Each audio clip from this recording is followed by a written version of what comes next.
Notícias Net, onde você fica por dentro de tudo o que acontece no Brasil e no mundo.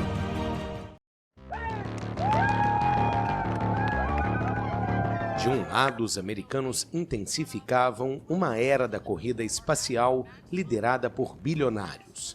Do outro, os chineses, seus principais rivais, anunciavam uma surpreendente recuperação nas exportações que chegaram a 32,2%. Isso após atravessar mais de um ano mergulhados na pandemia da Covid-19. Mas o segundo semestre no mundo guardaria surpresas inimagináveis e nem um pouco animadoras. As imagens das ruas da África do Sul logo em julho revelariam uma onda de violência inédita no país. O governo sul-africano recorreu a 25 mil soldados para conter os piores distúrbios no país que deixaram mais de 300 mortos em protestos. Os saques a lojas foram o retrato da espiral de violência que durou vários dias em diferentes cidades. Mais de 750 pessoas foram detidas. O presidente sul-africano, Cyril Ramaphosa, alertou que partes da África do Sul viviam dias e noites raramente vistos na história da democracia do país. Mas a crise política apenas dava as caras ao mundo quando um outro episódio inesperado aconteceu.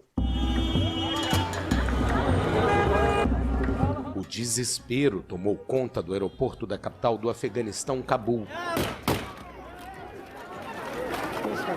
Multidões de afegãos correram para deixar o país após o movimento fundamentalista islâmico Talibã anunciar a retomada do poder. O colapso do governo do presidente afegão Ashraf Ghani veio após o presidente dos Estados Unidos, Joe Biden, ordenar a retirada das tropas americanas do país. We will continue the evacuation. O líder americano havia anunciado um prazo, 31 de agosto. A retirada das tropas deixou o país nas mãos dos talibãs e pôs fim à guerra mais longa da história dos Estados Unidos. Os meses seguintes foram marcados pela dúvida sobre como o novo regime, de volta ao poder após 20 anos, iria lidar com direitos sociais conquistados neste período. Restaram a fome, o medo e a incerteza sobre os rumos do Afeganistão diante de outras nações globais, além de inúmeros afegãos que ainda sonham deixar o país. Mas a crise dos refugiados também produziu imagens que indignaram países ocidentais. O fotógrafo da Agence France Presse, Paul Reich, ganhou o mundo com imagens de agentes da fronteira americana a cavalo, perseguindo e atacando migrantes com um suposto chicote próximo ao Rio Grande, no Texas. As cenas ocorreram em meio a uma nova crise de imigração na fronteira, em uma área por onde refugiados tentavam entrar ou retornar aos Estados Unidos. As fotografias geraram um debate internacional.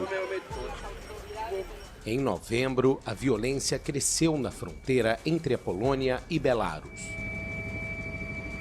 Após sanções da União Europeia contra o regime bielorrusso de Alexander Lukashenko desde o começo do ano, uma nova crise migratória seria deflagrada após milhares de pessoas se posicionarem na fronteira entre os dois países. Lukashenko foi acusado pelo bloco europeu de incentivar o deslocamento dos refugiados, a maioria vinda do Iraque. O governo de Belarus teria estimulado os refugiados ao dizer que eles entrariam com facilidade na União Europeia. Muitos foram presos em condições de congelamento devido às baixas temperaturas. Quase 400 pessoas foram repatriadas, enquanto moradores de Minsk relataram que outras centenas seguem acampadas em shoppings e entradas de prédios residenciais em toda a cidade. A União Europeia se recusou a discutir a crise com Belarus e prepara novas sanções contra o país. Mas ainda em julho, outra crise ganharia as manchetes de jornais em todo o mundo. A mudança climática. Em meio às expectativas para a cúpula do clima COP26, a Europa e a Ásia viveriam enchentes sem precedentes no mês de julho. Tempestades arrasaram bairros inteiros na Alemanha, Bélgica e Holanda, assim como na China. Centenas de pessoas morreram e mais de 1,5 milhão tiveram suas vidas afetadas, tanto na Ásia quanto na Europa. Especialistas alertaram que essa foi apenas uma mensagem sobre o que está por vir.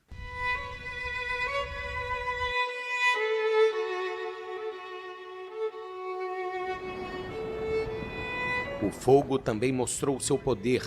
Da Grécia aos Estados Unidos, diversas cidades sofreram com a força das chamas, em muitos casos provocadas por intensos períodos de seca.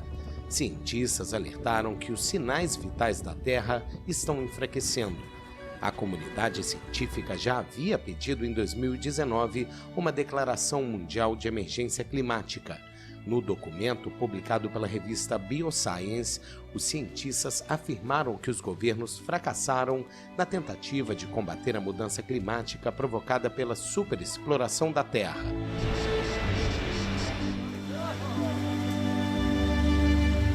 Diante da crise, as expectativas foram altas para a COP26, este ano realizada em Glasgow, na Escócia.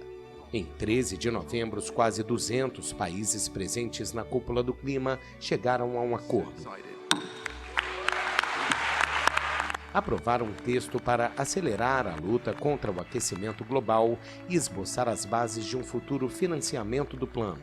O Pacto de Glasgow foi visto como um fracasso por parte de ativistas climáticas, já que não garantiu o objetivo de limitar o aumento da temperatura mundial em 1,5 grau.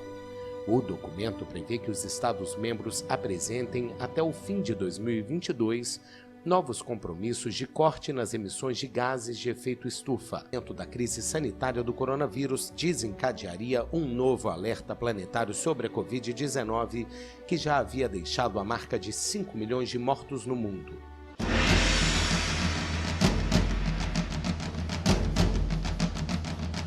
No fim de novembro, o anúncio da nova variante Omicron provocou uma corrida entre cientistas para entender a variante que surgiu na África do Sul. Eu fico preocupada realmente. O quadro que a gente vê na Europa é muito preocupante. A Omicron fez o número de infecções disparar no país e levou várias outras nações a se fechar para adiar a entrada da variante. Convencer a população a se vacinar segue um problema na Europa e o bloco já pensa em determinar a imunização compulsória. Em meio à assustadora novidade, 2021 termina como 2020, novamente na incerteza de superar a pandemia da Covid-19.